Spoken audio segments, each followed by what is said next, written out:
The only thing that is really fluid in this whole thing is whether you're going for level 1 or level 2. There's nothing wrong with going for level 2 clients.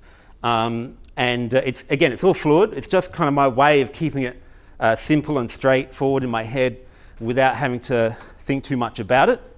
Because like I showed you the pictures before, this is a lifestyle business. And this is what a lot of you guys are having and what a lot of you guys are working towards. It's a lifestyle business. You don't want to be working 80 hours a week and hustling and chasing the money and ending up a millionaire at 70 years old and losing your health because of it.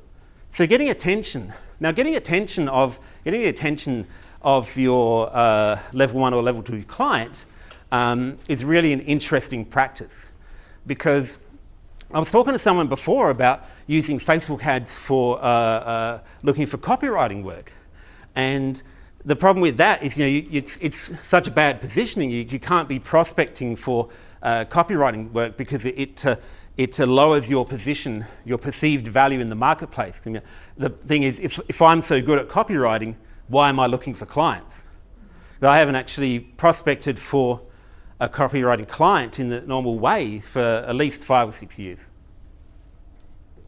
But there's ways to get their attention in other ways.